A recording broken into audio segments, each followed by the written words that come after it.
السميع العليم من الشيطان الرجيم من همزه ونفخه ونفثه بسم الله الرحمن الرحيم صراط الذين أنعمت عليهم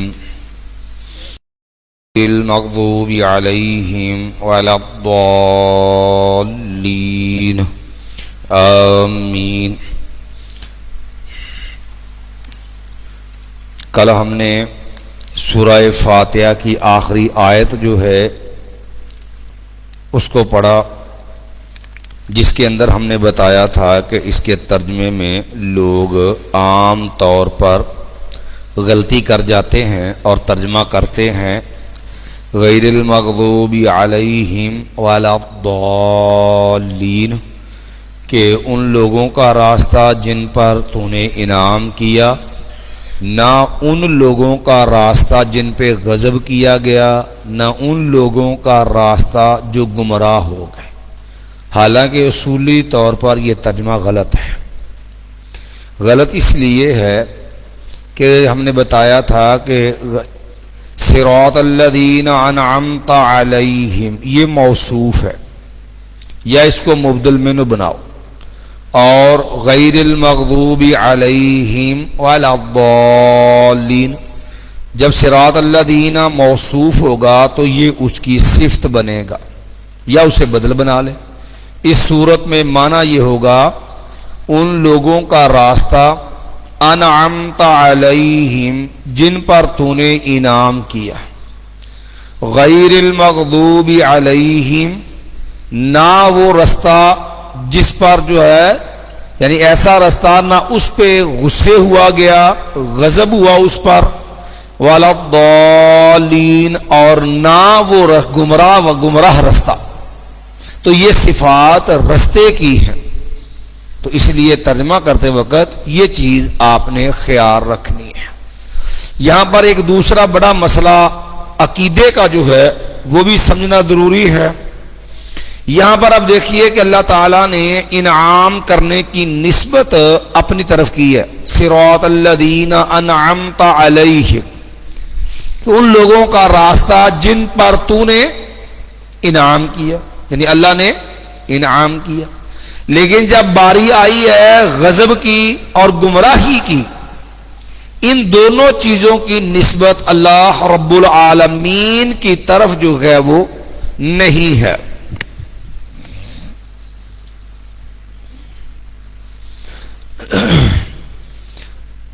تو اس سے یہ بات بھی سمجھ لیں عقیدے کی، یاد رکھیے کہ اللہ رب العالمین خیر اور شر ہر چیز کا خالق ہے۔ اللہ خالق کل شیء۔ دیکھو فرشتوں کو بھی اللہ نے پیدا کیا، تو ابلیس شیطان کو بھی اللہ نے پیدا کیا۔ اللہ تعالیٰ ہر چیز کا خالق ہے، خیر کا بھی اور شر کا بھی۔ لیکن اللہ رب العالمین کا ادب یہ ہے، رب کے ادب کا تقاضا یہ ہے کہ خیر اور بلائی کی نسبت اللہ کی طرف کی جائے گی، برائی اور شر کی نسبت جو ہے وہ اللہ کی طرف نہیں کی جائے گی۔ یہاں بھی آپ دیکھیں انعام کرنے کی نسبت اللہ کی طرف ہے، لیکن غضب کی اور گمراہی کی نسبت جو ہے وہ اللہ کی طرف ہے۔ اور یہ قرآن مجید میں آپ متعدد مقامات موجود ہیں۔ سورۃ القاف ہے، دیکھیے یوشع بن نون تھے سیدنا موسیٰ علیہ السلام کے ساتھ، اب مچھلی جو پانی میں گم ہو گئی، جب موسیٰ علیہ السلام نے فرمایا کہ آتنا غداءنا، لاؤ بھائی ناشتہ کرے، کھانا لائیں، تو فرمانے لگے کہ وہ تو بھول گئے، اور آگے وما انسانیہ الا الشیطان ان اذکرہ، مجھے شیطان نے بلا دیا اس بات کو یاد رکھنا کہ میں نے آپ کو بتانا تھا کہ وہ تو پانی میں چلی گئی ہے۔ تو بلایا کس نے؟ شیطان نے۔ تو برائی کی نسبت کس کی طرف ہے؟ سیدنا ایوب علیہ السلام کی بات دیکھ لیجئے، انی مسنی الشیطان بنصب وعذاب، کہ یا اللہ مجھے جو ہے وہ شیطان نے جو ہے وہ تھکاوٹ، بیماری اور تکلیف جو ہے وہ پہنچائی ہے۔ حالانکہ ہر چیز خالق کون ہے؟ اللہ، لیکن نصب اور عذاب کی نسبت کس کی طرف کی ہے؟ شیطان کی طرف کی ہے۔ یہ دیگر بھی آپ کو کے مقامات دیکھ لیجئے تو یہ بات یہ آپ نے ملحوظ رکھنی ہے، اور اس کی دلیل بھی دیکھ لیجئے کہ نبی کریم صلی اللہ علیہ وسلم قیامت والے دن ایک میدان میں ہوں گے۔ سیدنا عبداللہ ابن مسعود عرض کرتے ہیں، بیان کرتے ہیں، آپ ایک میدان میں ہوں گے اور نبی علیہ السلام اللہ رب العالمین کو پکاریں گے، آواز دیں گے، لبیک وسعدیک، یا اللہ میں حاضر ہوں، والخیر فی بید والخیر بیدیک، یا اللہ ساری خیر بلائیاں تیرے ہی ہاتھ میں ہیں، والشر لیس الیک، یا اللہ شر برائی جو ہے اس کی نسبت تیری طرف نہیں ہے، ساری خیر بلائیاں نفع تیرے ہی ہاتھ میں ہیں اللہ، لیکن شر برائی کی نسبت تیری طرف نہیں ہے۔ اب یہاں پر آپ اس مسئلے کو فی زمانہ توجہ سے اسے سمجھا ضروری ہے کہ اس وجہ سے دو لوگ انتہا پہ کھڑے ہیں اور بڑا کفر تک معاملہ لگے ہوئے ہیں۔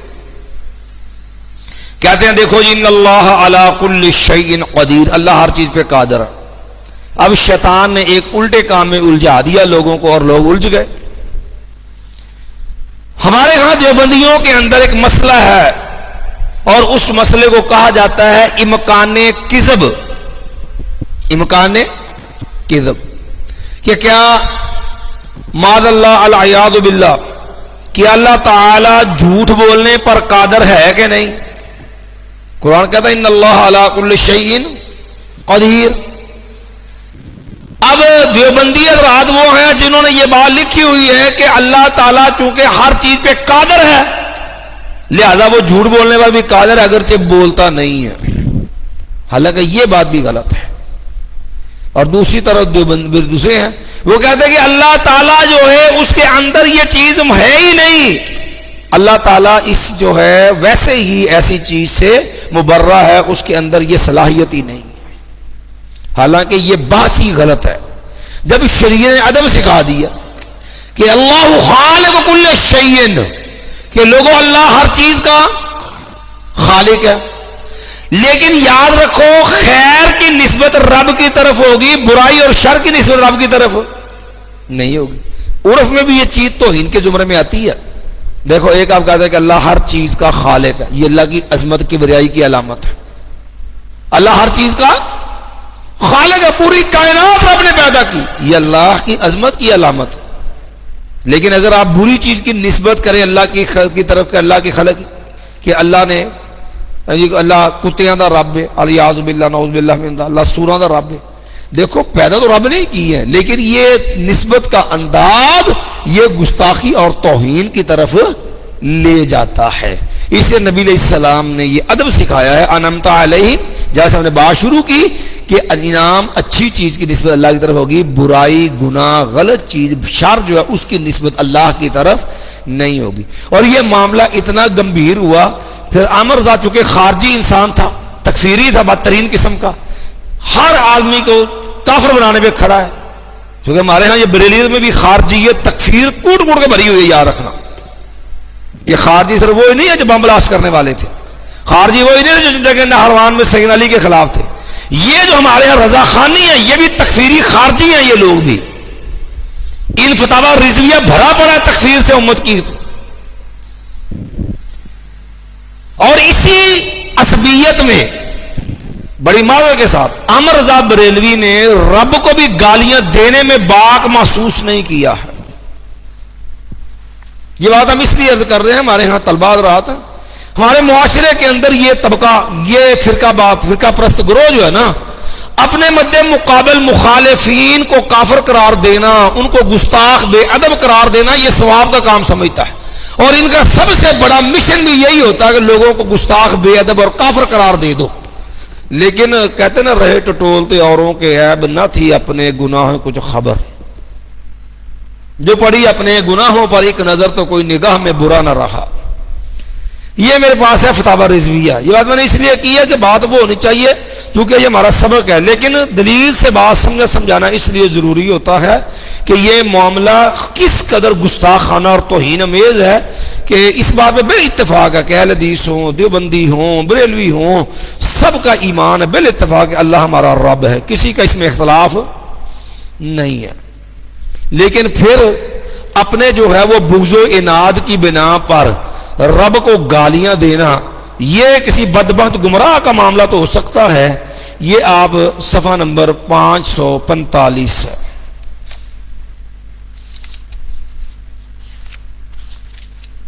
لیجئے جی،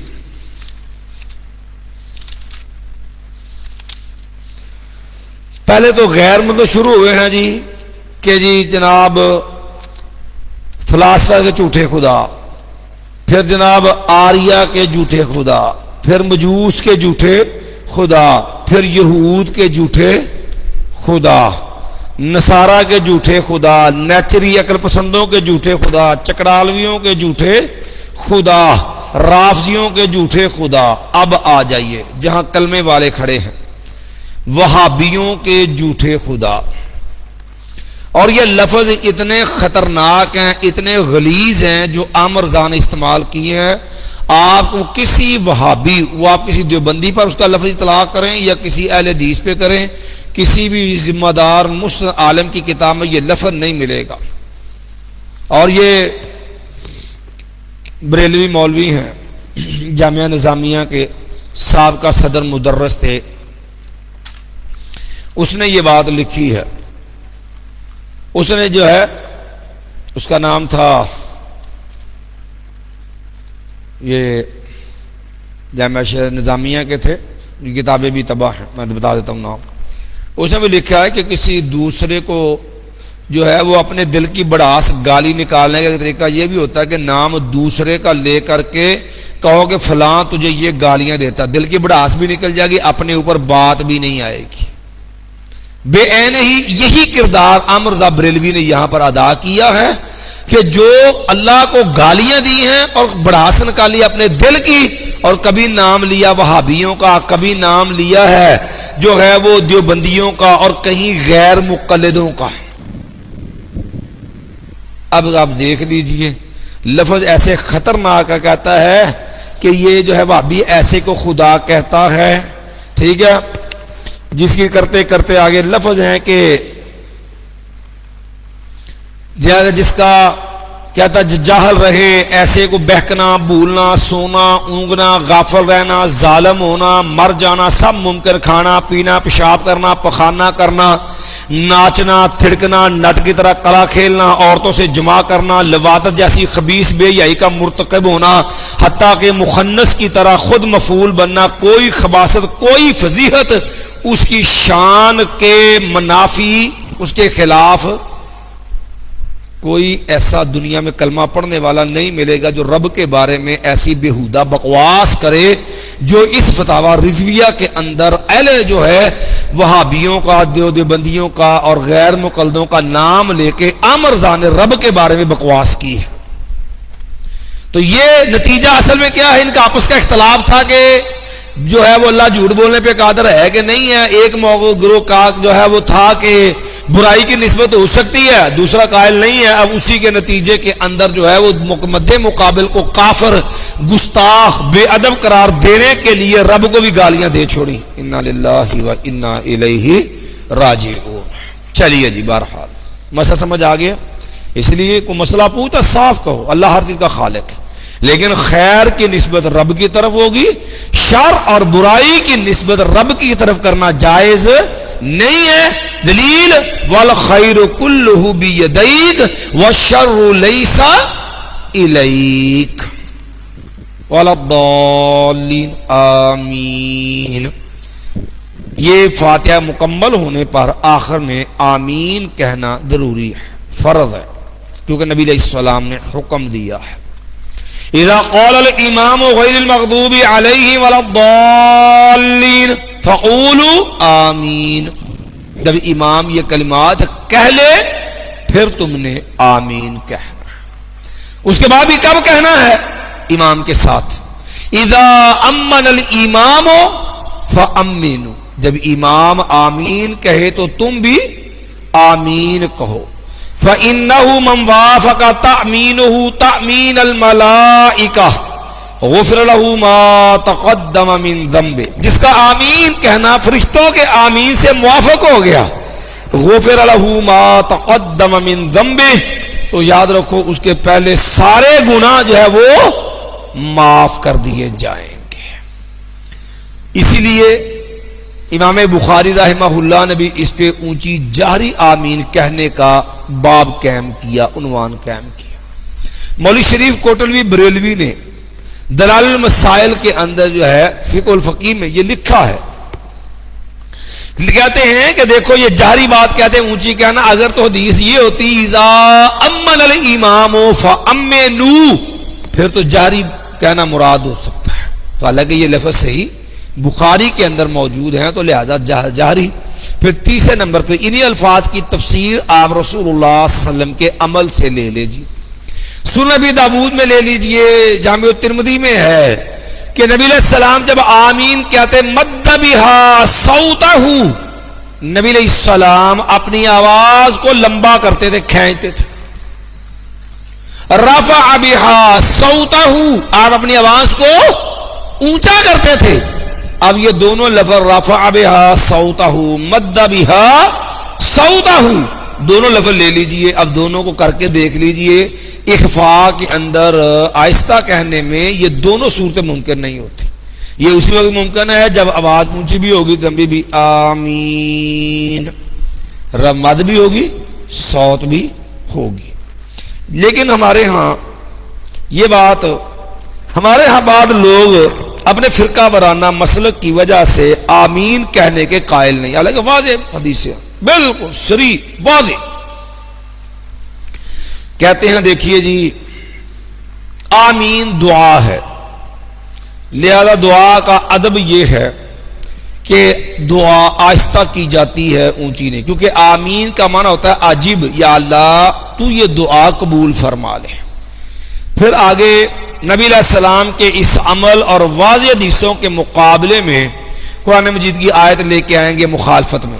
یا وہ کہتے ہیں کہ ادعوا ربکم تضرعا وخفیا، تم اپنے رب کو پکارو عاجزی انکساری کے ساتھ اور آہستہ.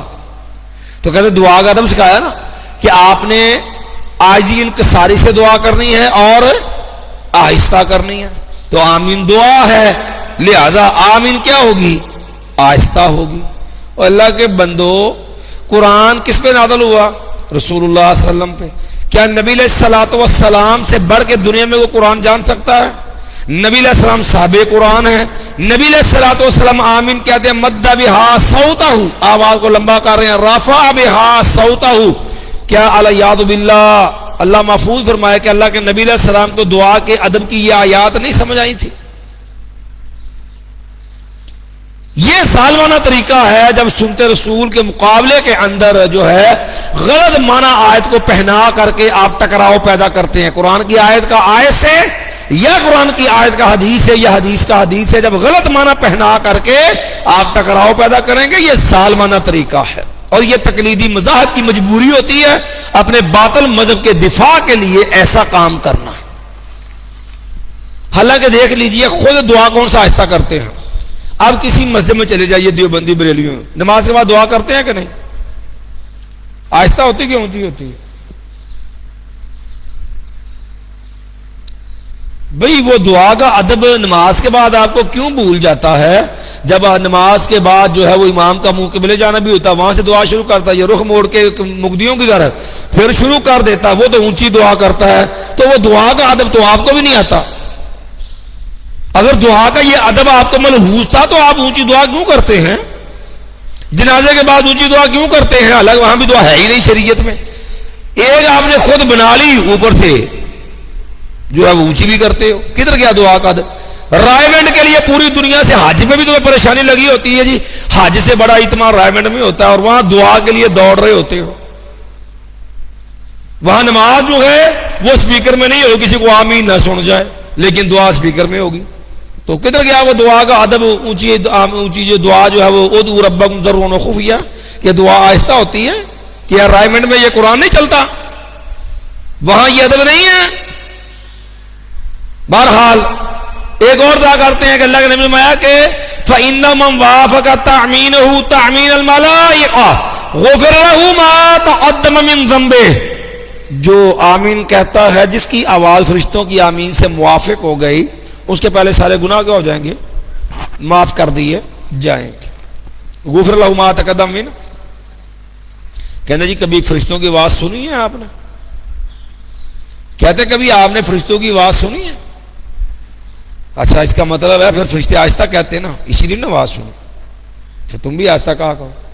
یعنی آپ بات کا انداز لگانا ان لوگوں کا کہ ایسے ظالم ہیں، ایسا دھوکہ دیتے ہیں دین کے نام پہ۔ یار تمہارا نہیں دل مانتا، صاف کہو بھئی تم رسول اللہ کی بات مانتے ہو، ہم اپنے امام کے پیروکار ہیں اور ہمارے مذہب میں شامل ہے ان کل آیت تخالف قول اصحابنا فانها تحمل قول الترجیح، کہ ہمارے نزدیک قرآن و حدیث بھی آ جائے لیکن امام کی بات مقدم ہوتی ہے، امام کے مقابلے میں نہ قرآن دلیل ہوتا ہے نہ رسول اللہ کی بات دلیل ہوتی ہے۔ اصول کرخی کا قاعدہ ہے،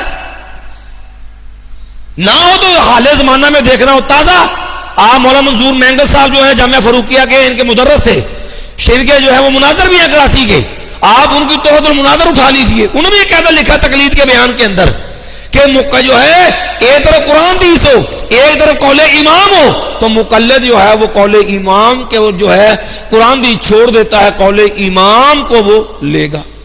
تو کیوں ایسے قرآن حدیث کی بادل طویلیں کر کے کیوں نیا کفر جو ہے وہ ساتھ کماتے ہیں؟ بہرحال یہ بات یہ فرشتے کہتے ہیں۔ اب دیکھو جی، اب بات یہ ہے کہ فرشتے کہتے کہاں پر ہیں؟ اسی صحیح بخاری میں حدیث ہے، قالت الملائکۃ فی السماء آمین۔ فرشتے آمین کہاں پہ کہتے ہیں؟ زمین سے آسمان کا 500 سال کا فاصلہ ہے، پھر ہر آسمان دوسرے آسمان کا 500 سال کا، اتنی دور سے آواز آئے گی آپ کو؟ کراچی میں بندہ کبھی بھی آپ نے کراچی والوں کے ساتھ یہ کام کرنا، کہتا سام تو نظر نہیں ہوتے لہٰذا ہم کو پتا کر دے کہ نہیں کرتے، کرنا ہی نہیں۔ تو یہ کون سا طریقہ کار ہے؟ تو اس لیے یہ ایسے دھوکے یہ فرقہ وارانہ اپنے مذہب کو بچانے کے لیے بعض لوگ کرتے ہیں، اللہ ان کو ہدایت دے کہ شریعت کے ساتھ کھلواڑ کرتے ہیں، کس کے لیے؟ اپنے فرقہ وارانہ باطل مذہب کو کے دفاع کے لیے، اس کے بچاؤ کے لیے۔ بلکہ ایک آدمی نے ظلم کی حد ہی کر دی، یہ خضر یا بکر بھی ہے نا، میں ایک جگہ تقریر کرنے گیا، فتح جنگ سے آگے گاؤں تھا، اللہ اکبر، اس نے تقریر کی، کہنے لگا یہ غیر مقلد حدیث کہتے ہیں، حدیثوں کے خلاف لگا تھا، کہنے لگا یہ کہتے ہیں جی یہودی آمین کہنے سے چڑ کھاتے ہیں، کہنے لگا ان غیر مقلد وہابیوں سے کہا کرو اور تمہاری صفوں میں یہودی ہوں گے جن کو تم چڑھاتے ہوگے، ہماری صفوں میں یہودی نہیں ہوتے، ہم تو نہیں چڑھاتے کسی کو۔ ہم نے کہا چلو کوئی بات نہیں، کہتے یہ گنبد کی صدا ہے، جیسی کہو ویسی سنو۔ اس کے بعد میری تقریر تھی، میں چلا گیا۔ میں نے پھر کہا جواب میں نے کہا حضرت بات تو پوری بیان کر دیا کرو، حدیث میں ما حسدتکم الیہود علی شیء ما حسدتکم علی التامین والسلام، یہودی دو چیزوں پر تم پہ حسد کرتے ہیں، ایک آمین کہنے پر اور دوسرا سلام کہنے پر۔ تمہیں دیکھو السلام علیکم ورحمۃ اللہ کہتے ہیں، اس میں یہودی چڑھتے ہیں، یہ سلامتی کی دعا کرتے ہیں۔ ہم نے کہا آمین کے بارے میں تو اپنے حوارینہ خواندہ حواریوں کو آپ نے تسلی دے لی۔ ہم نے کہا جب آپ مسجد میں یا مدرسے میں جا کر کے السلام علیکم کہتے ہیں تو وہ وہاں یہودی بٹھائے ہیں جن کو چڑھانا ہوتا ہے۔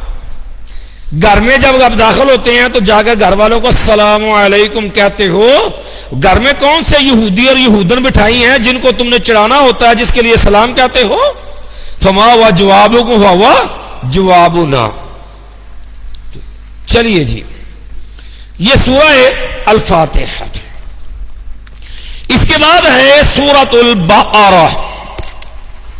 سورۃ البقرہ یہ مدنی سورت ہے اور قرآن مجید کی سورتوں میں سب سے لمبی سورت ہے، تقریباً 2.5 پاروں کے اوپر مشتمل ہے۔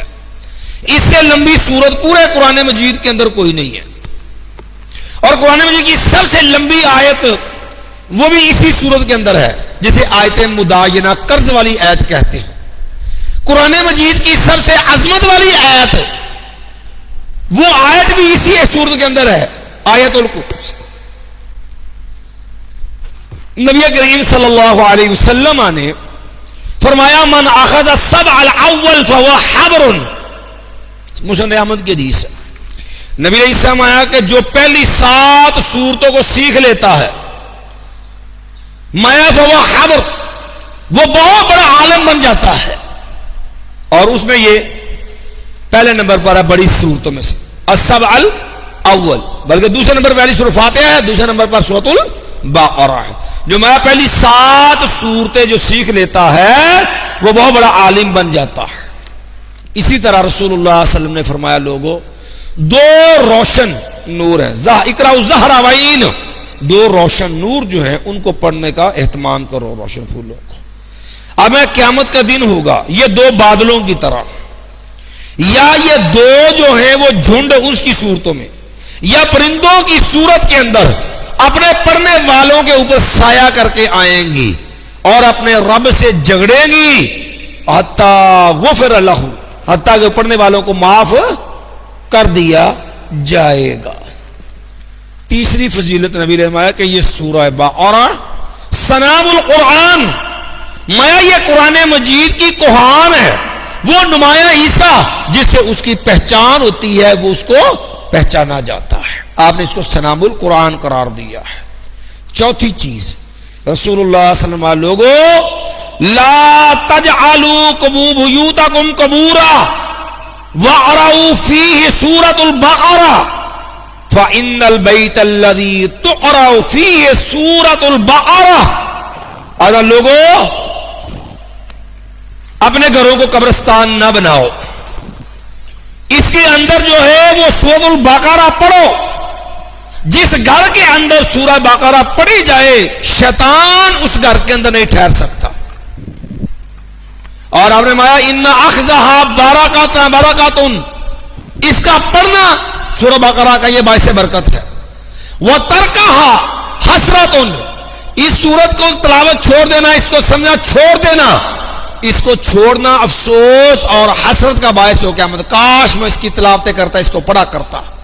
لا تستطيعها البطلہ، اور جادوگر جو ہیں وہ اس کے مقابلے کی طاقت نہیں رکھتے ہیں، کیونکہ اسی حدیث کے راوی ہیں معاویہ رحمہ اللہ، وہ بیان کرتے ہیں کہ یہ الباطلہ جو ہے اس سے مراد السحرہ، کہ لا تستطيعها البطلہ، جادوگر جو ہیں کتنا بھی بڑا جادوگر آ جائے وہ اس جادو جو اس صورت کا مقابلہ کرنے کی طاقت نہیں رکھتا۔ صحیح مسلم کی یہ حدیث ہے۔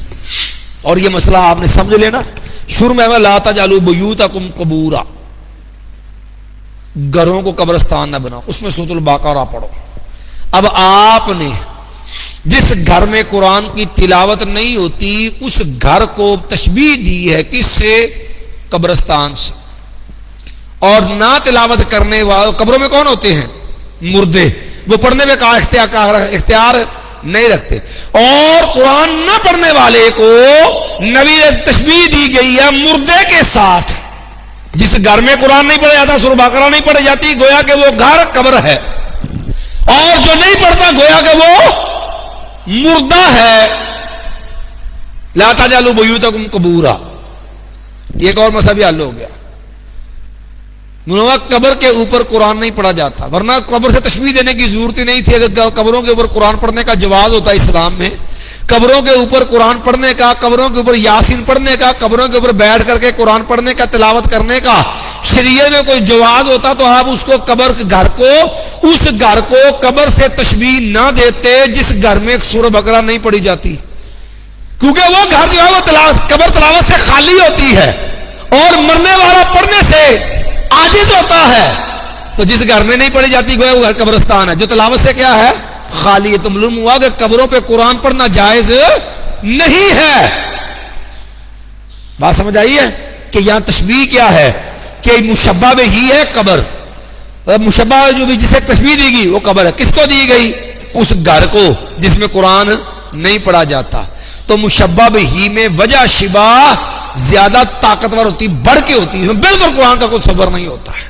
جس میں اللہ کا ذکر تلاوت نہیں ہوتی اس کو قبر سے تشبیہ دی گئی ہے۔ تو گویا قبروں پہ قرآن مجید نہیں پڑھنا جائز، نہ ہی شعر میں پڑھنا ثابت ہے، اسی لیے تو تشبیہ جو ہے نا تشبیہ بنتی ہی نہیں ہے، لہذا قبروں پہ قرآن پڑھنا بھی جائز نہیں ہے۔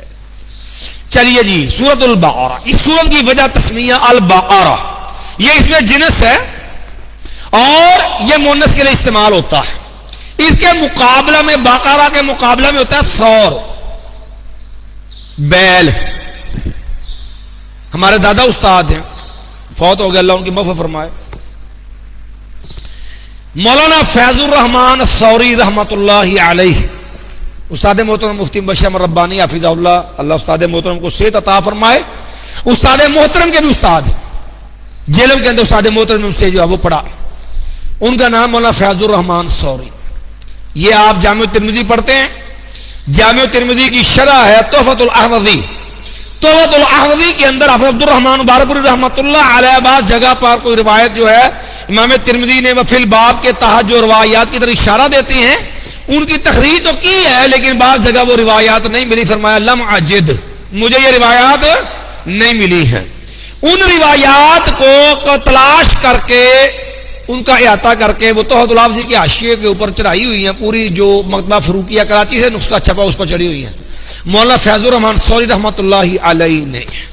اس کا نام ہے رش الصحاب فیما ترک الشیخ مما فی الباب، رش الصحاب فیما ترک الشیخ مما فی الباب، یہ فیض الرحمان ثوری رحمۃ اللہ علیہ، سوری بات سے سور سے چلی ہے نا، کیونکہ یہ بلوچ قوم جو ہے نا، وہ بلوچ قوم کے جو ہیں وہ بلوچ تھے، اور بلوچ جو ہے وہ مختلف خاندانوں کے اندر تقسیم ہے، کچھ بلوچ وہ ہوتے ہیں جو اونٹ پالتے ہیں، اور کچھ بلوچ وہ ہیں جو بیل پالتے ہیں، کیونکہ یہ بھی ذات کے بلوچ تھے اور بیل وغیرہ پالتے تھے قبیلے، تو بیل کو کہتے ہیں سور، تو یہ بلوچ ہونے کے ناطے اپنا انہوں نے لقب لکھا ہوا تھا ثوری، یہ نسبت جو ہے وہ اسی اعتبار سے انہوں نے لکھی تھی۔ تو بیل کے مقابلے میں کیا ہوتا ہے، جو بقرہ کے مقابلے میں ثور ہوتا ہے۔ اور اس سورت کی وجہ تسمیہ کہ اس کے اندر اللہ نے عقیدہ بعث بعد الموت، بنیادی عقیدہ کے مرنے کے بعد تمہیں زندہ کر کے دوبارہ اٹھایا جائے گا، اس عقیدے کے اس بات کے لیے اللہ نے سورۃ البقرہ کا کے اندر یہ واقعہ گائے کا بیان کیا ہے، وَإِذْ قَتَلْتُمْ نَفْسًا فَادَّارَأْتُمْ فِيهَا وَاللَّهُ مُخْرِجٌ مَا كُنْتُمْ تَكْتُمُونَ، اور اس کے ضمن میں اللہ نے پھر گائے ذبح کرنے کا حکم دیا، إِنَّ اللَّهَ يَأْمُرُكُمْ أَن تَذْبَحُوا بَقَرَةً، اللہ تمہیں حکم دیتا تم گائے کو ذبح کرو، اور پھر کہا فَقُلْنَا اضْرِبُوهُ بِبَعْضِهَا، پھر اس سے ٹکڑا مروایا، جانور کو مردے کو لگوایا، كَذَلِكَ يُحْيِي اللَّهُ الْمَوْتَى، اس اللہ مردوں کو کرتا ہے زندہ کرتا ہے۔ تو یہ عقیدہ بعث بعد الموت کے لیے، کیونکہ قرآن مجید نصیحت کی کتاب ہے، تاریخ کی کتاب نہیں ہے کہ گائے کی نسلیں بیان ہوتی ہیں، ان کی تعریف ہوتی ہے، اس کی اقسام ہوتی ہیں، اس کے فوائد خواص بیان ہوتے، یہ تاریخ کا موضوع ہوتا ہے۔ قرآن مجید تاریخ کی کتاب نہیں، یہ نصیحت کی کتاب ہے۔ بسم اللہ الرحمن الرحیم، شروع کرتا ہوں اللہ کے نام سے جو بہت مہربان اور بہت زیادہ رحم کرنے والا ہے۔ الف لام میم، یہ حروف مقطعات ہیں۔ مقطع یہ قطع سے بنا ہے، قطع یا قطع، اس کا معنی ہوتا ہے کاٹنا، الگ الگ کرنا۔ یہ حروف جو ہیں یہ چونکہ ملا کے نہیں پڑھے جاتے، کاٹ کر کے الگ الگ کر کے پڑھے جاتے ہیں، اس لیے انہیں کہا جاتا ہے حروف مقطعات۔ ظاہری طور پر تو جو معلوم ہوتا ہے وہ یہ ہے کہ یہ حروف تہجی کے نام ہیں، لیکن اگر ہم قرآن مجید کا گہرائی سے مطالعہ کریں تو جو چیز زیادہ واضح ہوتی ہے وہ یہ سمجھ آتی ہے کہ یہ چیز جو ہے، یہ الفاظ بطور چیلنج ذکر کیے گئے، تحدی اور چیلنج کے لیے، چونکہ عرب والے لوگ بڑے بڑے ادیب فصیح بلیغ لوگ تھے، اور وہ قرآن مجید کو کتاب اللہ نہیں مان، اللہ کا کلام نہیں مانتے، کلام اللہ نہیں مانتے تھے۔ اس بنا پر ان کو یہ چیلنج دیا گیا، جیسا کہ اللہ نے مصرح لفظوں میں اسی قرآن مجید کی اسی سورت کے اندر فرمایا وَإِن كُنتُمْ فِي رَيْبٍ مِّمَّا نَزَّلْنَا عَلَىٰ عَبْدِنَا فَأْتُوا بِسُورَةٍ مِّن مِّثْلِهِ وَادْعُوا شُهَدَاءَكُم مِّن دُونِ اللَّهِ إِن كُنتُمْ صَادِقِينَ۔ بھائی اگر تم شک میں ہو اس چیز پہ جو ہم نے اپنے بندے پہ نازل کی ہے تو اس جیسی کوئی صورت لے کر کے آؤ۔ لیکن ساتھ ہی اب اس بات کا کرینہ کیا ہے کہ یہ الفاظ بطور چیلنج ہے، ہم سے کوئی سوال کر سکتا نا کہ یہ آپ نے یہ بات اس کو ترجیح دی ہے کہ یہ معنی راجح ہے کہ اس سے مراد چیلنج معلوم ہوتا ہے۔ یہ قرآن مجید میں مختلف صورتوں کے شروع میں آئے ہیں۔ اب جہاں بھی پڑھیں اکثر مقامات جہاں بھی ہے ان حروف کے بعد یا قرآن مجید کا ذکر ہوگا یا کتاب کا ذکر ہوگا یا وحی الہی کا ذکر ہے۔ آپ قرآن مجید پڑھیں گے ان حروف مقطعات کے بعد جہاں کلام شروع ہوگا تو ان کے بعد یا قرآن مجید کا ذکر ہوگا یا کتاب کا ذکر ہوگا یا وحی الہی کا ذکر ہوگا۔ تو یہ کرینہ ہے اس بات کا کہ یہ الفاظ یہاں پر جو ہے بطور چیلنج معلوم ہوتے ہیں کفار کو۔ اور دوسری بات لیکن الفاظ پھر ایک تھوڑے ہیں، کہیں پر الف لام میم، کہیں پر الف لام را، کہیں پر قاف خالی، کہیں نون، کہیں پر صاد، کہیں پر قاف ہا یا عین صاد، تو اب مختلف حروف ہیں۔ اس لیے یہ بات ملحوظ رہے یہ ہیں متشابہات میں سے، جتنا ظاہری معنی ہمیں کرینے سمجھ آؤ ہم نے بیان کر دیا، لیکن حقیقت اصل بات جو ہے یہ متشابہات میں۔ قوم جی کی آیات دو طرح کی ہوتی ہے نا، ایک محکم ہے جس کے اندر واضح دو ٹوک فیصلے موجود ہیں، ہن ام الکتاب وہ اصل کتاب ہے، وَأُخَرُ وہ کتاب مسائل کی بنیاد ہے، وَأُخَرُ متشابہات لا يعلم تأویلہ الا اللہ جس کی کنہ حقیقت صرف اللہ ہی جانتا ہے، اس لیے یہ متشابہات میں سے اس کے پیچھے نہیں پڑتے۔ اس لیے ہمارے معاشرے میں عام لوگوں نے ترجمہ کرتے ہوئے مختلف قسم کا معنی کرتے ہیں، کوئی الف لام میم، یا لوگوں بڑے تکلفات کہ الف سے مراد اللہ، لام سے مراد جبریل، میم سے مراد محمد، اللہ نے نازل کیا، جبریل امین لے کے آئے، محمد صلی اللہ علیہ وسلم نازل ہوا۔ او بھائی اس میں کوئی شک ہے؟ نازل به الروح الامین علی قلبک، اللہ نے اتارا یہ بھی برحق ہے، جبریل کے اوپر اترا، جبریل لے کے آیا یہ بھی برحق ہے، رسول اللہ پہ نازل ہوا یہ بھی برحق ہے۔ اور لیکن سوال تو یہ ہے کہ الف لام میم کا یہ معنی ہے؟ مسئلہ تو یہ ہے کہ الف لام میم کا یہ معنی کدھر سے آ گیا؟ الف لام میم کا یہ معنی نہیں ہے۔ ذالک الکتاب یہ وہ کامل کتاب، پوری کتاب، الف لام ہے نا، الف لام کے اعتبار سے معنی کیا، ذالک الکتاب یہ کامل کتاب، پوری کتاب جو ہے، لا ریب فیہ نہیں ہے کوئی شک اس میں۔ لوگ شبہات پیدا کریں، لاکھ کوشش کریں، لیکن حقیقت یہ ہے کہ اس کتاب کے اندر کوئی شک نہیں ہے۔ ھدی للمتقین یہ رہنمائی کرنے والی، ہدایت دینے والی ہے۔ ہدن مصدر ہے، اسم فاعل کے معنی میں ہے، ہدن بمعنی ہادی، رہنمائی کرنے والی ہے، للمتقین پرہیزگار لوگوں کو جو گناہوں سے بچنے والے ہیں، اللہ کی ناراضگی سے ڈرتے ہیں، جہنم کے عذاب سے بچنے کی کوشش کرنے والے، ھدی للمتقین جو پرہیزگار ہیں ان کو رہنمائی کرنے والے۔ اب سوال پیدا ہوتا ہے کہ رہنمائی کی ضرورت عوام کو بھی ہے، عام لوگوں کو بھی ہوتی ہے، تو کیا قرآن صرف نصیحت، عبرت، ہدایت کا فائدہ کیا صرف نیک پرہیزگاروں کو دیتا ہے، عام لوگوں کو فائدہ نہیں ہوتا؟ یاد رکھیے حقیقی فائدہ جو لوگ اس سے اٹھاتے ہیں وہ تو پرہیزگار ہی ہوتے ہیں، ورنہ قرآن سب کے لیے ہدایت ہے۔ دلیل اسی سورۃ البقرہ میں اللہ نے روزوں کے بیان میں شہر رمضان الذی انزل فیہ القرآن ھدی للناس، یہاں کہا ہے ھدی للمتقین، اور وہاں فرمایا ھدی للناس، یہ تمام لوگوں کے لیے کیا ہے؟ ہدایت ہے۔ اب متقین کون ہیں؟ آگے ان کی صفات بیان ہوئی ہیں، خوبیاں بیان ہوئی ہیں. فرمایا الذین یؤمنون بالغیب. متقین کی پہلی خوبی الذین، وہ لوگ، یؤمنون، وہ ایمان لاتے ہیں، بالغیب، بن دیکھی چیزوں پر بھی، غیب پر. اب ایمان کیا ہوتا ہے؟ یاد رکھیے ایمان تین چیزوں سے کے بنتا ہے، تین چیزوں کا مجموعہ ہوتا ہے. اقرار باللسان وتصدیق بالقلب وعمل بالجوارح. زبان سے اعتراف، دل میں یقین اور اس کے مطابق عمل، یہ تین چیزیں ہوں تو ایمان بنتا ہے. اور عام طور پر اس مسئلے میں بڑا لمبا چوڑا اختلاف ہے. آپ نے صحیح بخاری جنہوں نے پڑھی ہے انہوں نے صحیح بخاری کتاب الایمان کے شروع میں یہ پڑھا ہوگا. جو جامع ترمذی پڑھی وہاں بھی کتاب الایمان میں اہل علم نے، اساتذہ کرام نے آپ کو یہ بات بیان کی ہوگی. میں اختصار سے کچھ باتیں عرض کر دیتا ہوں. لوگوں یاد رکھو یہ ایمان جو تین چیزوں کا مجموعہ ہے، زبان کا اعلان، اقرار، دل کا یقین، اس کے مطابق عمل.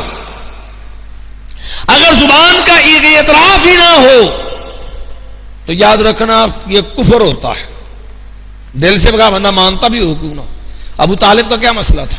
نبی کا چچا تھا نا، کتنی خدمت کی تھی، کتنا پیار تھا، لیکن اقرار نہیں کیا. زبان کا اقرار نہ ہو تو بندہ کافر ہوتا ہے. زبان کا اقرار اعتراف ہو لیکن دل میں یقین نہ ہو تو بندہ منافق ہوتا ہے. اذا جاءک المنافقون قالوا نشهد انك لرسول الله والله يعلم انك لرسوله والله يشهد ان المنافقین لکاذبون. زبان سے کہہ رہے ہیں آپ رسول اللہ ہیں، میں اللہ کو معلوم ہے وہ اللہ کے رسول ہیں، لیکن یہ لوگ اپنے دعوے میں کیا ہیں؟ جھوٹے، ان کو یقین ہی نہیں ہے. اگر زبان سے اعتراف بھی ہو، دل میں یقین بھی ہو، لیکن اس کے مطابق عمل نہ ہو تو یاد رکھو بسا اوقات بندہ کافر ہوتا ہے، بسا اوقات فاسق ہوتا ہے. کیونکہ بعض عمل ایسے ہوتے ہیں ان کو چھوڑنا کفر ہے. نماز ہے، بے نماز کو کافر دکھا جا گنا گیا ہے. تو بعض عمل ایسے ہوتے ہیں، دیکھو ایمان ذو اجزاء ہے. ایمان کیا ہے؟ ذو اجزاء ہے. حدیث الایمان بضع وسبعون شعبہ. ایمان کس سے اوپر شاخیں؟ فافضلها قول لا الہ الا اللہ. سب سے اعلیٰ کیا ہے؟ لا الہ الا اللہ. وادناها اماطۃ الاذى عن الطریق، اور کم از کم درجہ راستے سے ہٹا دینا. الحیاء شعبۃ من الایمان. امام بخاری نے گن گن کے چیزیں بیان کی. حب الانصار من الایمان، فلاں عمل من الایمان. ایمان کی شاخوں کو اہل علم نے گنا. امام بخاری میں بہقی کی پوری کتاب ہے شعب الایمان، ایمان کے اجزاء پر پوری کتاب امام بہقی رحمۃ اللہ علیہ کی، اسی عنوان سے ایمان کے مختلف درجے. دیکھو جب ایمان کے اجزاء ہیں تو دیکھو جس قدر ان کے اندر یقین زیادہ، جس قدر عمل زیادہ، اس قدر ایمان مضبوط. جس قدر اس کے اندر یقین کی کمی، جس قدر اس کے اندر عمل میں کوتاہی، اسی قدر ایمان کم بھی ہوگا. ایمان کم بھی ہوتا ہے، بڑھتا بھی ہے. وَإِذَا تُلِيَتْ عَلَيْهِمْ آيَاتُهُ زَادَتْهُمْ ایمانا. جب تلاوت کیے تو ایمان کیا ہوتا ہے؟ بڑھ جاتا ہے. لیکن یاد رکھیے ہمارے ہاں دو انتہائیں ہوتی ہیں. خارجی، ان کے نزدیک بندہ گناہ کر لے بندہ اسلام سے خارج ہو جاتا ہے، حالانکہ یہ موقع بھی باطل ہے. وہ ایمان تو مانتے ہیں، لیکن ہمارا معاملہ زیادہ تر مرجیہ سے وابستہ ہے. ان سے ہمارا معاملہ بنتا ہے. مرجیہ رجا سے امید. یہ مرجیہ وہ گروہ ہے، ان کے نزدیک یا تو محض تصدیق، محض اقرار، یا محض یا وہ تصدیق یقین کا نام جو ہے وہ ایمان ہے. محض اقرار بندہ کہتا اللہ ایک ہے، اللہ ہے، نبی ہے، ٹھیک ہے، مومن، عمل کرے نہ کرے، یہ دل میں یقین ہے، منہ سے نہ بھی مانے. اسی کا نتیجہ ہے جو امام عبداللہ ابن احمد بن حنبل نے کتاب السنہ میں لکھا، مرجیہ کا قول. اسی کا نتیجہ ہے جو خطیب بغدادی نے تاریخ بغداد میں لکھا. سند اس کی بالکل صحیح ہے. ایک کہنے والے نے کہہ دیا، کہنے لگا ایمان و ابی بکر و ایمان و ابلیس شیء واحد قال ابو بکر یا رب وقال ابو بکر قال ابلیس یا رب. انہیں کیا دیا؟ ابو بکر کا رضی اللہ عنہ کا ایمان اور ابلیس کا ایمان ایک برابر ہے.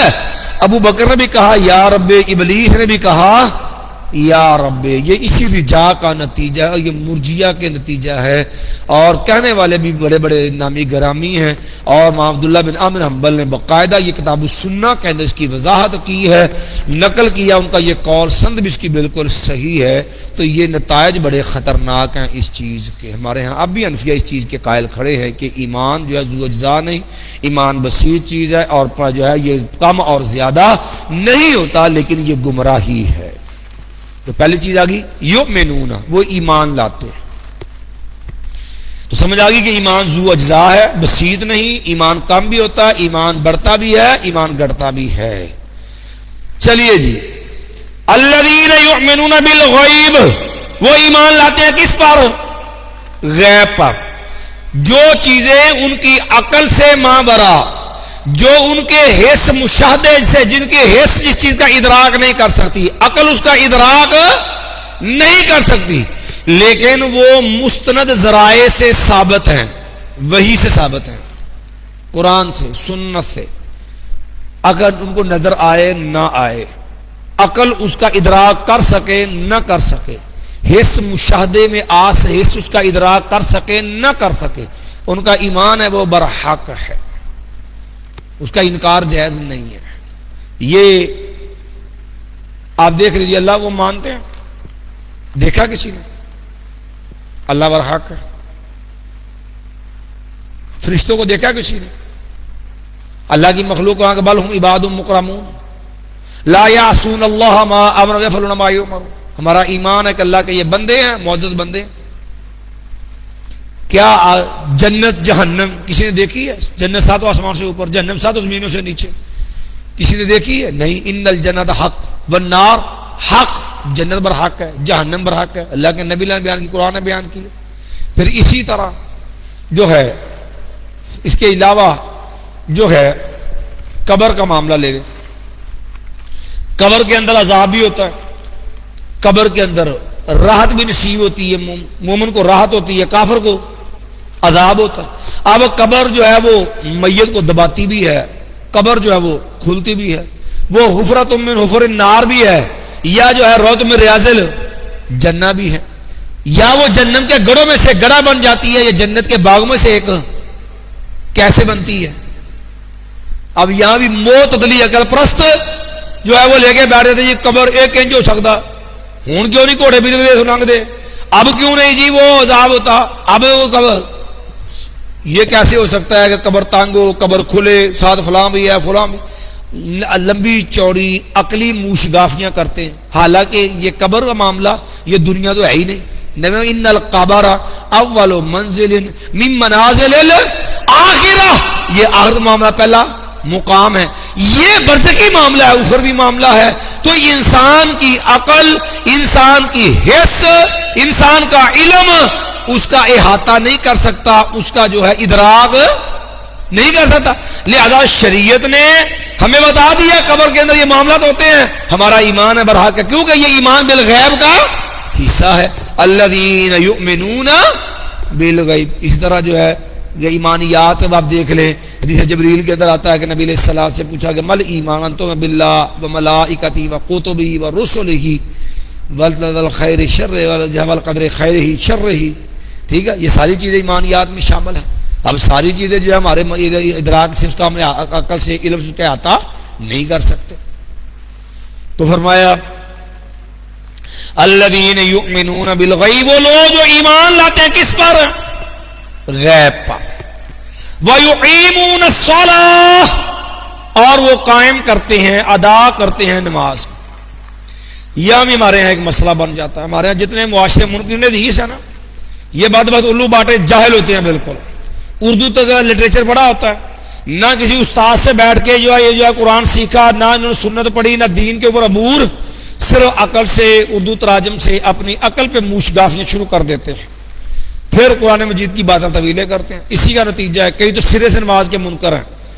وہ پتا کہتے نماز یہ چیز نہیں ہے. نماز کینوں کہتے ہیں؟ کہتے نماز کا مطلب ہوتا ہے اپنا کام کاج کرنا. کوئی کہتا ہے نماز کا مطلب ہوتا ہے ایکسرسائز کرنا. لغت کے سہارے یہ معنی کرتے ہیں. کوئی معاذ اللہ یہ ڈانس کرنے کے اوپر کھڑا ہے. پھر کوئی کہتا ہے کہ نماز کیا ہے؟ یہ نماز جو ہے اس کو قائم کرنے کا حکم ہے, پڑھنے کا حکم نہیں. ایسے بے وقوف ہیں, بڑے اردو بھی نہیں جانتے. نماز قائم کرنے کا حکم ہے, پڑھنے کا حکم نہیں ہے. یقیمون الصلاۃ. آپ ان سے پوچھیں فلاں بندے نے ادارہ قائم کیا, کیا مطلب ہے؟ ہوا چ خاکہ بنایا. قائم کرنے کا مطلب کیا ہوتا ہے کہ اس نے ہوا میں خاکہ بنایا, یا اس کی جگہ خریدی ہے, اس کی بنیادیں بنائی ہیں, اس کا پورا ایک اسٹرکچر کھڑا کر کے اس کے جو ہے پورا نقشہ دے کے ایک بلڈنگ تعمیر کر کے اس میں اس نے اپنا سیٹ اپ چلایا. قائم کس کس کو کہتے ہیں؟ نماز جو ہے اس کو اس کے اوقات میں پڑھنا, اس کو جو ہے ہمیشہ پڑھنا, سنت کے مطابق پڑھنا, باجماعت پڑھنا, اس کے آداب کا خیال رکھ کر کے سکون سے طمانینت کے ساتھ پڑھنا, یہ نماز کو قائم کرنا ہے. حافظ الصلاوات ہمیشہ پڑھو. جو ہے ان الصلاۃ کانت کتابا موقوتا, مقررہ وقت پڑھو. ورکعوا مع الراکعین, باجماعت پڑھو. جتنی نمازیں ہیں پانچوں نمازیں آکمی طرفی النہار وزلفا من اللیل ان الحسنات, جو ٹائم بتائے گئے ہیں ان اوقات میں پڑھو. پھر سنت کے مطابق پڑھو. صلو کما رأیتمونی اصلی, نماز اس طرح پڑھو جس طرح مجھے پڑھتے ہوئے دیکھا ہے. تیز جلد جلد پڑھنے والے کو آپ نے نمازی نہیں مانا, آپ نے کہا تیری نماز ہی نہیں ہے. ارجع فصلی فانک لم تصلی, اطمینان سکون سے پڑھو. یہی کام تھے صلاۃ. یقیمون الصلاۃ, وہ نماز کو اس کے آداب کے ساتھ اس کا جو ہے حقوق کا خیال رکھتے ہوئے اس کو ادا کرتے. وَمِمَّا رَزَقْنَاهُمْ يُنْفِقُونَ, یہ مما اصل میں من ما ہے. یہ لمما جو ہے یہ کیا ہے؟ من اور ما ہے. یہ من حرف جار ہے جو تبعیض کے معنی میں یہاں پر بعض کچھ کے معنی میں ہے, اور ما یہ کلمہ عموم میں سے ہے. من اور ما یہ عموم کے کلمات میں سے ہوتے ہیں. یہاں بھی ایک بات آپ نے سمجھ لینی ہے. وَمِمَّا رَزَقْنَاهُمْ, اور کچھ اس چیزوں میں, ان چیزوں میں سے جو ہم نے ان کو دی, ينفقون, وہ خرچ کرتے ہیں. ہم نے ترجمہ کیا کچھ وہ خرچ کرتے ہیں. کچھ کس کا معنی کیا؟ من کا, کہ من تبعیضیہ. اللہ نے نعمتیں بہت زیادہ دی ہے انسان کو. دولت دی ہے, صحت دی ہے, وسائل اسباب دیے ہیں, گھر بار دیا ہے, گاڑی دی ہے, اولاد دی ہے, لیکن کیا سب کچھ خرچ کرنے کا حکم ہے؟ دیا تو بہت کچھ ہے رب نے, تھوڑا سا, وہ فرضی ہو وہ نفلی ہو, ہر قسم کا جو ہے جو اللہ نے مال میں حق رکھا ہے فرضی نفلی وہ آپ نے خرچ کرنا ہے. اور وہ جو رب نے دیا اس کے مقابلے بالکل معمولی اور تھوڑا سا ہے. اس لیے فَمِمَّا رَزَقْنَاهُمْ يُنْفِقُونَ, اور وہ کچھ اس چیز میں سے جو ہم نے ان کو دیا. یہاں ایک اور بات بھی ہے, یہ ہمارے معاشرے میں مصیبت ہوتی ہے.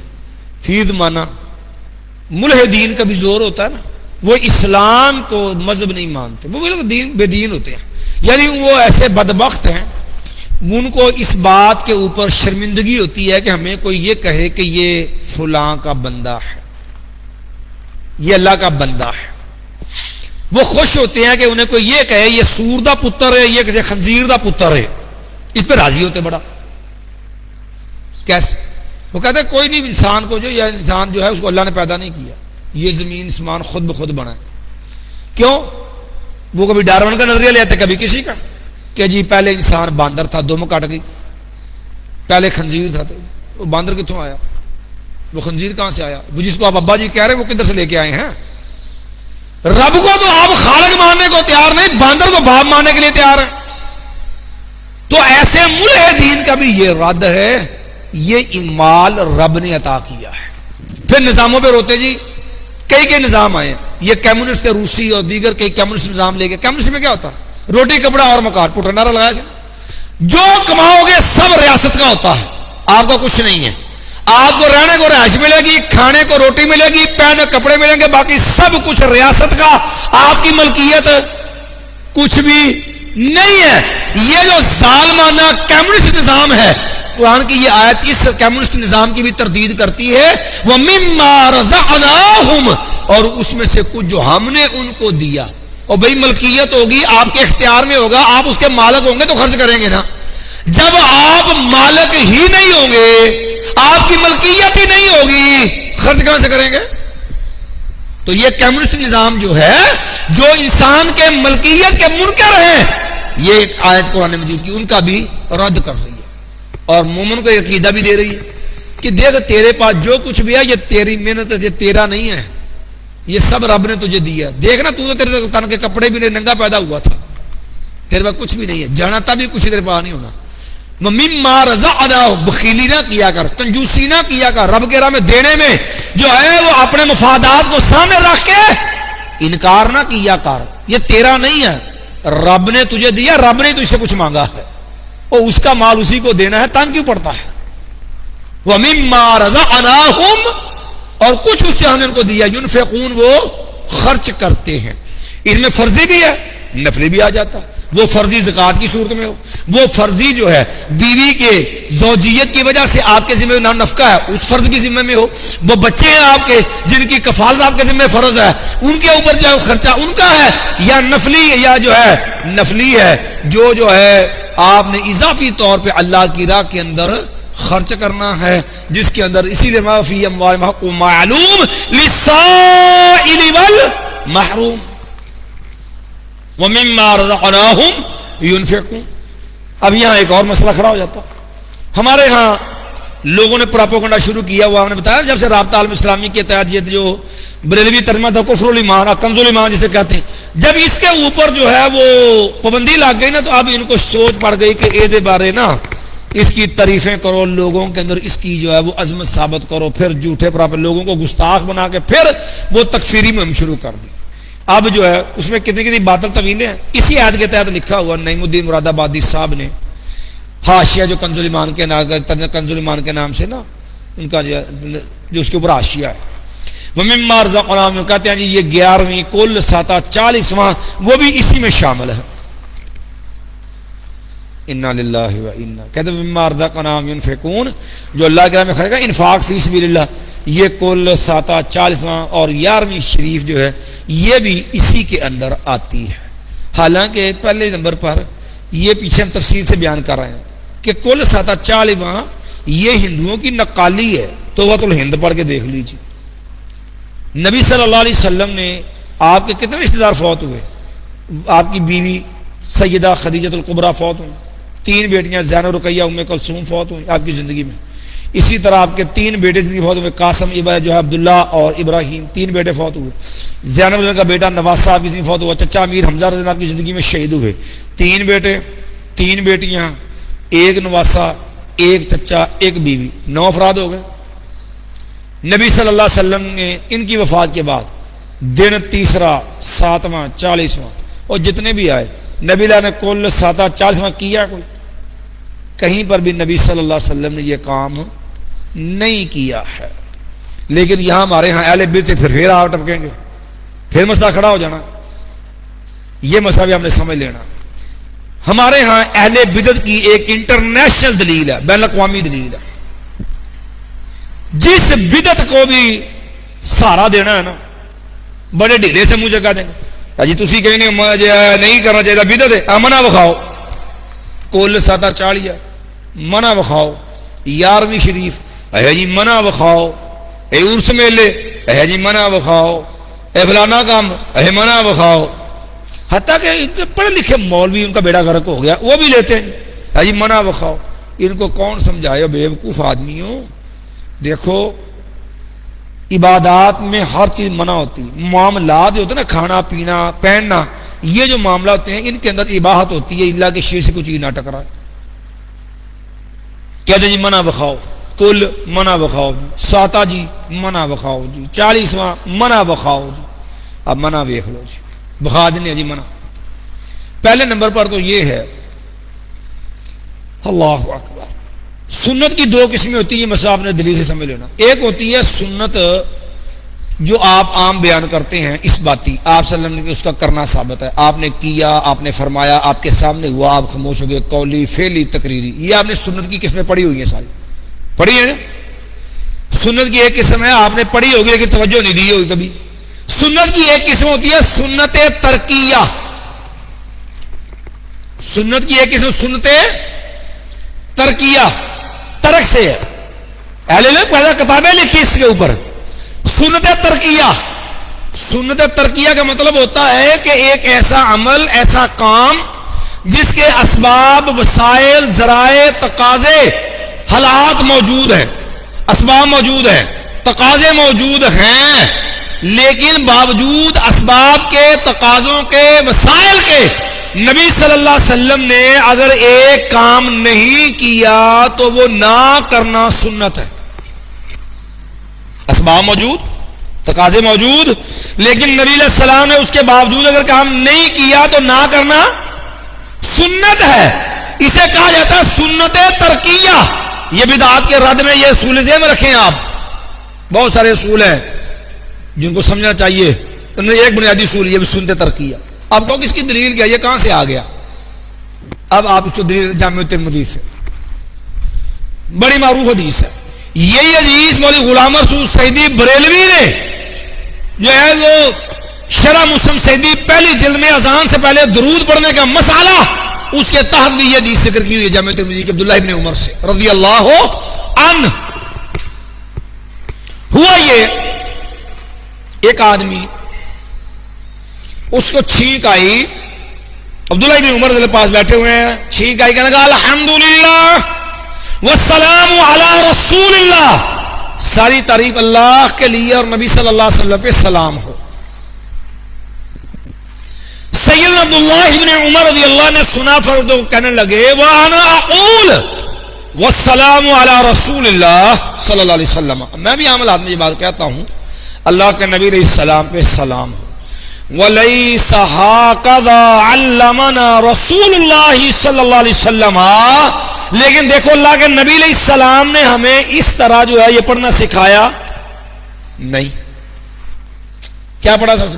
چھینک آئی تو اس آدمی نے کیا کہا؟ الحمدللہ والسلام علی رسول اللہ. آپ نے درود ہی پڑھا نا. تو قرآن تو کہتا ہے ان اللہ وملائکتہ یصلون علی النبی یا ایھا الذین آمنوا صلوا علیہ وسلموا تسلیما. اب نبی علیہ السلام درود پڑھنے کا حکم بھی موجود ہے، نبی علیہ السلام محبت کا تقاضا بھی ہے کہ نبی علیہ السلام جو ہے نبی علیہ درود پڑھو، محبت کا تقاضا بھی ہے، قرآن کا حکم بھی ہے. لیکن چھینک آئے تو اس کے جواب میں نبی علیہ الصلوۃ والسلام نے یہ تو سکھایا کہ جس کو چھینک آتی وہ کہے الحمدللہ، سننے والا کہے یرحمک اللہ، چھینک والا کہے یہدیکم اللہ یصلح بالکم. لیکن نبی صلی اللہ علیہ وسلم نے یہاں پر درود پڑھا، سلام پڑھا نہیں ہے. عبداللہ ابن عمر نے یہی فرمایا لیس ہاکذا علمنا رسول اللہ صلی اللہ علیہ وسلم. اللہ کے نبی نے ہمیں سکھلایا نہیں ہے. اب دیکھو محبت کا تقاضا بھی ہے کہ درود پڑھا جائے، قرآنی حکم بھی ہے کہ نبی نے ہمیں درود پڑھنا چاہیے، لیکن باوجود اسباب کے، تقاضے کے، حکم کے نبی علیہ السلام نے نہیں پڑھا تو وہاں نہ پڑھنا کیا ہے؟ سنت. صحابی نے اسے روکا نا، لیس ہاکذا علمنا رسول اللہ صلی اللہ علیہ وسلم.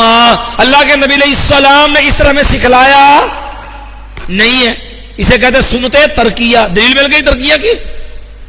اب اسی سنت ترکیہ کو آپ سامنے رکھ لیں، آپ چلتے جائیں نصوص کے علاوہ آپ سنت ترکیہ کی بنیاد پہ. اب دیکھیے کیا نبی علیہ السلام کی ولادت کا دن نبی علیہ السلام کی زندگی میں متعدد بار آیا کہ نہیں آیا؟ متعدد بار آنے کے باوجود کیا نبی علیہ الصلوۃ والسلام نے جو کچھ ہمارے یہاں کرتے وہ کیا؟ کیوں جی؟ توجہ میری طرف رکھیں. کیا اللہ کے نبی علیہ السلام نے؟ کیا نبی کریم صلی اللہ علیہ وسلم نے، کیا آپ کو اللہ کا قرب مطلوب نہیں؟ آپ سے بڑھ کے کون مقرب ہے؟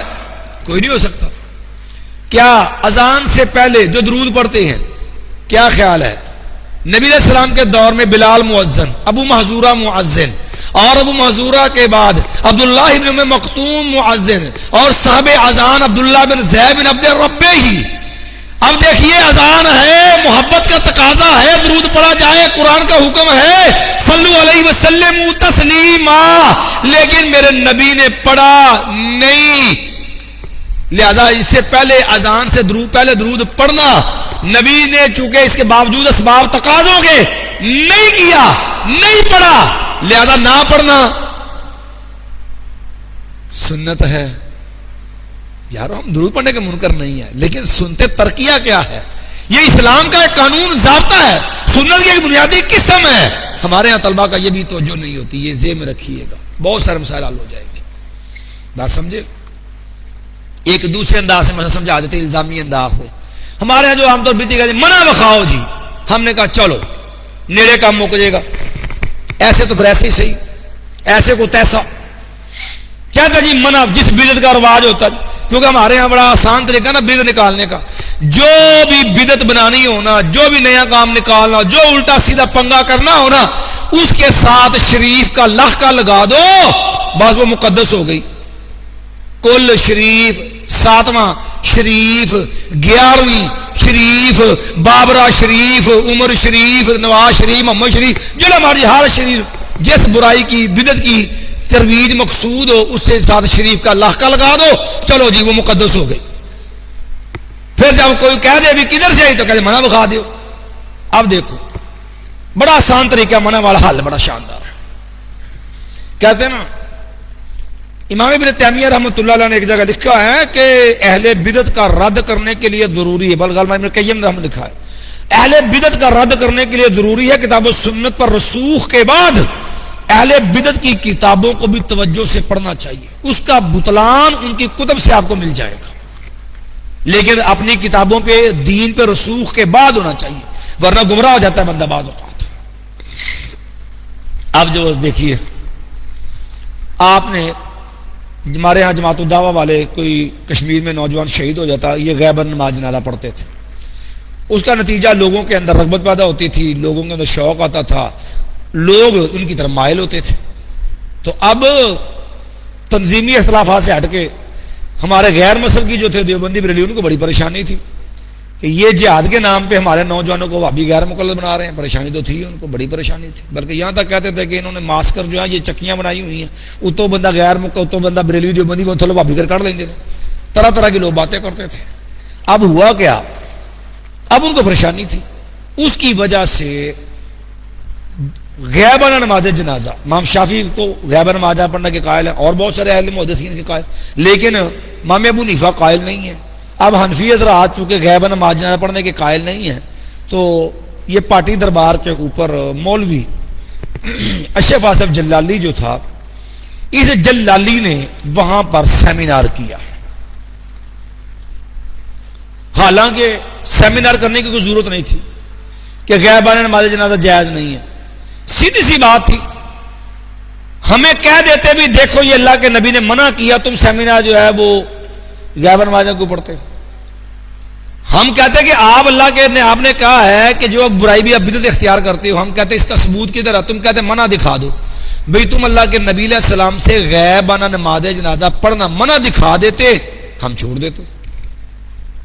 تمہارا اصول تو یہی ہے نا کہ منع دکھا دو نا، جب منع ہی نہیں ہے۔ یزدانی صاحب تو بڑا سیدھے لفظوں میں کہا کرتے تھے، کہتے جی یہ بدعت، کہتے جی منع بخاؤ، رضوی نے کہا نا ایک دن منع بخاؤ، تو یزدانی صاحب نے کیا واہ رضی، انہوں کو شیعہ زانج کہتے شہد اللہ علی ولی اللہ وسیع رسول اللہ و خلیفۃ بلا فصل، ان دو ہی صورتوں نے یا تو پھر تسی منع بخاؤ دے اپنے بدعی اصول دے مطابق، یا پھر شیعہ سنی بھائی بھائی تے تسی پھر ابھی زانج کیا کرو پتہ لگے دونوں بھرا ہوں، یا پھر کہو یا منع دکھا دو پتہ چل جائے نا۔ تو فرمانے لگی تم اب ہم سیدھی سی بات تھی، ہمیں کہہ دیتے کہ اللہ کے نبی سے منع ہے، تمہارا معاملہ ختم ہو جاتا، ایڈے لاکھ روپیے ضائع کرنے کی لوڑ سی۔ اب اس پہ پورا سیمینار کیا، پمفلٹ لکھا، مقالہ لکھا اس کے اوپر، اب اعتراضات جوابات شروع ہو گئے۔ اب وہ پریشانی تو تھی اندر ہی اندر جلالی صاحب کو بھی، وہ پریشانی یہ تھی کہ اب لوگوں نے کہنا ہے حضرت ہم جو بھی بدعت کرتے ہیں، جب لوگ ہم کہتے کیوں کرتے ہو تو ہم کہتے ہیں منع دکھاؤ، تو اگر ہمیں کسی اہل حدیث نے سوال کر دیا کہ تم نے لاکھوں روپیہ پہاڑی دربار پہ ضائع کر دیا تو جو ہے سیمینار پر بھئی آپ اللہ کے نبی سے منع دکھا دو کہ اللہ کے نبی نے کہا غیبانہ نہیں پڑھنا، ہم چھوڑ دیتے ہیں. اگر اللہ کے نبی نے منع نہیں کیا اور تیرا کل بھی جائز, تیرا ساتہ بھی جائز, تیری 40 بھی جائز, تیری 11 بھی جائز, تو غیبہ نماز جنازہ نو کی ہوا ہے؟ وہ منع کہاں سے ہو گیا؟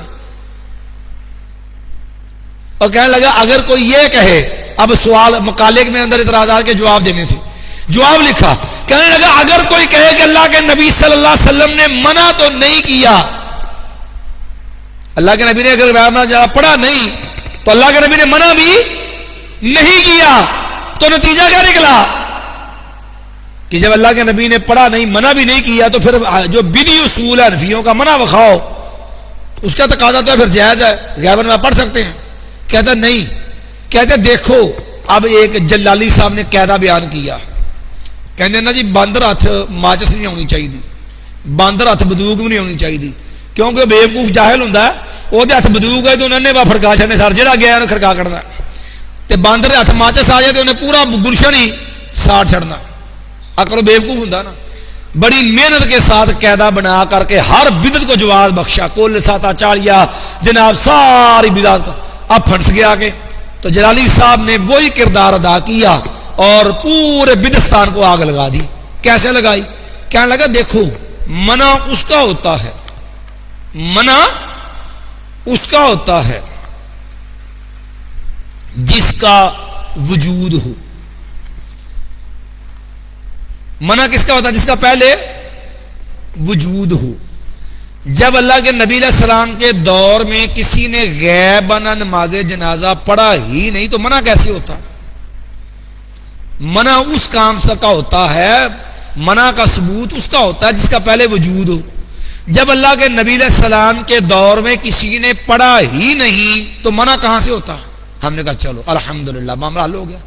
کہا منع اس کا ہوتا جس کا پہلے, جب اللہ کے نبی کے دور میں کسی نے پڑھا ہی نہیں تو منع کہاں سے ہوتا؟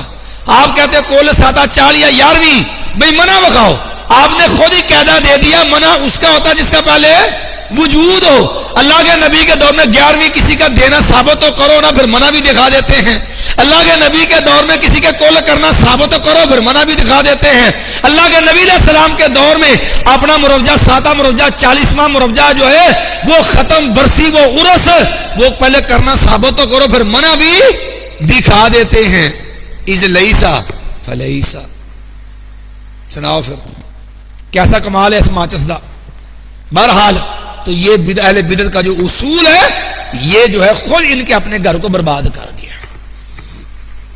چلیے جی, اس واسطے وہ پنجابی دا محاورہ ہے نا کہ پنجابی کہتے ہتھاں نہ بنایا سی پیراں نہ ٹایا سی. آپ نے کئی بچوں کو ریت پہ کھیلتے دیکھا ہوگا نا, وہ ریت کے اندر پاؤں دبا کے نا وہ مکان سے گھوڑیاں سیاں وہ بناتے کھیلتے رہتے ہیں. تو جب بچے اندر دل بھر جاتا نا کھیلنے سے, وہ پاؤں مار کے جو ایڈی محنت نہ ایڈی صفائی لا لا کے بناؤنڈے ہوتے نا, جب دل بھر جاتا پاؤں مارتے ہیں سارا کچھ آگ گئی. بیچارے نے ایڈی محنت نہ کل ساتا 40 عرس بڑے بڑی بدعات اس کے جب پیٹ کے لیے جو ہے وہ بیچاروں نے محنت کی تھی, لیکن یہاں پر ساری وہ لمحوں کے اندر ساری محنت کیا ہو گئی؟ ضائع. وَمِمَّا رَزَقْنَاهُمْ يُنْفِقُونَ. یہ اس کے اندر کول ساتا 40 اور 11ویں ڈالنا یہ تعریف مانوی کے مترادف ہے. کیوں کہ یہ عملی شرعی نہیں ہے, یہ بدعی ہے, نہ یہ فرضی نفل صدقہ خرچ میں شامل ہے, نہ یہ نفلی میں. یہ تو دین میں اضافہ ایڈیٹنگ ہے, اور ایڈیٹنگ دا اضافہ اسلام میں حرام ہے. وَمِمَّا رَزَقْنَاهُمْ يُنْفِقُونَ وَالَّذِينَ يُؤْمِنُونَ بِمَا أُنزِلَ إِلَيْكَ وَمَا أُنزِلَ مِن قَبْلِكَ. مایا اور وہ لوگ وہ ایمان لاتے ہیں بِمَا أُنزِلَ إِلَيْكَ اس چیز پر جو اتارا گیا ہے آپ کی طرف, قرآن سنت سب پر ایمان. کیونکہ اللہ نے خود قرآن کی سورہ نساء میں مایا وَأَنزَلَ اللَّهُ عَلَيْكَ الْكِتَابَ وَالْحِکْمَةَ. اللہ نے 2 چیزیں اتاری ہیں, الکتاب والحکمہ. اور نبی علیہ السلام 2 چیزوں کی تعلیم دیتے رہے, یعلمہم الکتاب والحکمہ. تو اس لیے اس سے مراد ما انزل اللہ میں قرآن بھی ہے سنت بھی ہے, دونوں چیزیں شامل ہیں. امام شافعی نے بھی لکھا ہے کہ حکمت سے مراد کیا ہے؟ سنت ہے. وما انزل من قبلک، اور اس چیز پر بھی ایمان لاتے ہیں جو آپ سے پہلے، جو نبی آئے برحق، جو ان پہ کتابیں آئیں صحیفے آئے وہ بھی برحق۔ اب یہاں پر ایک اور انداز دیکھ لیں، عقیدہ ختم نبوت کے لیے بھی یہ دلیل زبردست دلیل ہے۔ یؤمنون بما انزل الیک وما انزل من قبلک، وہ ایمان لاتے ہیں اس چیز پہ جو آپ پر اتارا گیا اور جو آپ سے پہلے اتارا گیا۔ دو چیزیں ہیں جن پر ایمان لاتے ہیں، ایک ما انزل الیک اور ایک ما انزل من قبلک۔ اگر نبی علیہ السلام کے بعد بھی کچھ اترنا ہوتا، نبی علیہ السلام کے بعد بھی آسمان سے کوئی وحی آنی ہوتی، کوئی پیغام احکام آنے ہوتے، تو کیا خیال ہے اس پر بھی ایمان لانے کا حکم ہوتا کہ نہیں؟ معلوم ہے کہ نبی علیہ السلام پر وحی کا دروازہ بند، اب آپ کے بعد کسی پر کوئی چیز نازل نہیں ہوگی۔ اسی لیے اب جبریل تو نہیں آئے گا نا، نبی علیہ السلام کہتا ہے جبریل زیادہ بار بار زیادہ آیا کرو، ہمیں بڑا شوق ہے ملاقات کا، تو جبریل نے کیا کہا تھا؟ وَمَا نَتَنَزَّلُ إِلَّا بِأَمْرِ رَبِّكَ، ہم اپنی مرضی سے نہیں آتے، آپ کے رب کے حکم سے آتے۔ تو اس لیے یہ دلیل ہے کہ آپ کے بعد کوئی چیز نازل نہیں ہونی، جب نازل نہیں ہونی تو اس پر ایمان بھی نہیں لانا۔ تو اس لیے جو آپ کے بعد کوئی وحی کے نزول کا دعوے دار ہے، نبوت کا دعوے دار ہے، تو یاد رکھیے وہ کذاب اور جھوٹا انسان ہے۔ اس بات اسمانی فرشتہ کون نہیں ہوندا، ایسے بات ہے جہاں ہوندا ہے وہ ٹیچی ٹیچی ہوندا ہے۔ جو لکھا نا یہ مرزا قادیانی نے کہ انہوں نے پوچھا وہ فرشتہ جو آپ کے پاس آتا ہے اس کا نام کیا ہے؟ کہتے اس کا نام ہے ٹیچی ٹیچی، کیوں ٹچ کر کے آ جاتا نا۔ تو پھر جو ہے ایسے دجالوں کے پاس ٹیچی ٹیچی آئے گا، جبریل نہیں آئے گا۔ چلیے جی، تو یہ آیت اس بات کی بھی دلیل ہے۔ اصطلاح سمجھ آ گیا کہ ایمان دو چیزوں پہ مطلوب ہے، ما انزل الیک اور ما انزل من قبلک۔ اگر ما انزل بعد کوئی چیز ہوتی، اس کا نزول ہوتا، تو اس پر بھی ایمان کا تقاضا کیا جاتا۔ جب آپ کے بعد کسی چیز کا نزول نہیں تو اس پر ایمان کا بھی تقاضا نہیں، جو دلیل ہے کہ آپ کے بعد کوئی وحی نہیں ہے، نہ اس پر ایمان لانا ہے۔ آپ آخر الزمان پیغمبر نبی ہیں، جیسے اور دیگر آیات میں ہے ما کان محمد ابا احد من رجالکم ولکن رسول اللہ وخاتم النبیین، اور اسی طرح ما ارسلناک الا کافۃ للناس، اور بہت ساری آیات اس کے موضوع پر موجود ہیں۔ مثال دے کے نبی علیہ السلام نے مثال دے کے سمجھایا، مثلی و مثل الانبیاء من قبلی کمثل عصر، میری مثال اور مجھ سے پہلے نبیوں کی مثال ایک محل کی مثال ہے۔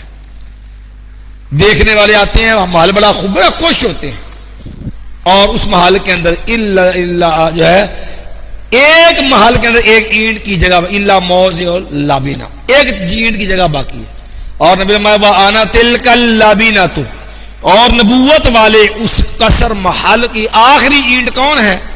میں محمد صلی اللہ علیہ وسلم، مثال دے کے ساتھ، اور کسی فرد کی گنجائش نہیں۔ اب کسی اینٹ کی اور کسی محل کے اندر کسی نبی کی شخصیت کی ضرورت نہیں۔ اب نبوت والا محل مکمل ہے، اب جو بھی آئے گا وہ لیٹرین میں جائے گا، کیونکہ نبوت والے محل میں کوئی گنجائش نہیں ہے، کیونکہ وہ جھوٹا اور کذاب ہوگا، آپ کے بعد کسی کو نبوت نہیں ملنی ہے۔ وَبِالْآخِرَةِ هُمْ يُوقِنُونَ، اور فرمایا وَبِالْآخِرَةِ، اور آخرت پر جو ہے، ہم وہ لوگ یوقنون پورا یقین رکھتے ہیں، آخرت پر وہ یقین رکھتے ہیں۔ یہ حسر والا معنی ہے، آخرت پر بھی یعنی آخرت پر ہی وہ یقین رکھتے ہیں۔ تو یہاں پر بھی یہ حسر جو ہے پہلے جس میں ضمیر بھی ہے درمیان کے اندر، جس سے یہ حسر کا معنی بھی پیدا ہو جاتا ہے۔ تو یہاں پر اللہ نے یہ نہیں کہا کہ وہ مانتے ہیں، یہاں پر اللہ یوقنون یقین رکھتے ہیں۔ دیکھو یقین کا مطلب یوں سمجھ لیجیے کہ وہ چھت خستہ ہے، یہ آپ بھی گر سکتی، کل بھی گر سکتی، کسی سے بھی گر سکتی ہے، یہ علم تو ہے، لیکن اگر وہ کڑ کرتی وہ پھسلنا شروع ہو جائے تو اب یقین ہو جاتا ہے کہ اب اس سے اس کا ٹھہرنا ممکن نہیں۔ یہ علم کا ایک اعلیٰ درجہ ہوتا ہے، یقین والا معاملہ. تو میں وہ صرف مانتے نہیں ہیں، وہ جو ہے پورا یقین رکھتے ہیں کہ یہ برحق ہے اور یہ قیامت قائم ہونی ہے. کیونکہ مشرکین وغیرہ کفار مکہ قیامت کے وقوع کے منکر تھے، آخرت کے منکر تھے. تو یہ ایمان والوں کی صفات کے اندر یہ چیز بیان کر کے اللہ رب العالمین نے یہ مسئلہ سمجھا دیا کہ یہ چیز جو ہے وہ آخرت پر ایمان فرض ہے اور ایمان والوں کے بنیادی عقیدے میں شامل ہے. ٹھیک ہے جی، ٹائم ہمارا ہو گیا. تو اس حوالے سے کوئی سوال ہو تو آپ پرچی لکھ کے مجھے بھیج دیں، کیونکہ کل ہم نے آپ سے وعدہ کیا تھا. آج ہم کچھ لیٹ ہو گئے ہیں کیونکہ پہلا رمضان تھا تو ترتیب بندے بھی کچھ دیر لگ جاتی، سفر کی وجہ سے اونچی ہو جاتی ہے. تو ہماری کوشش رہے گی کہ آپ کا ٹائم کوشش کریں پورے کا پورا آپ کو دیا جائے. تو انشاءاللہ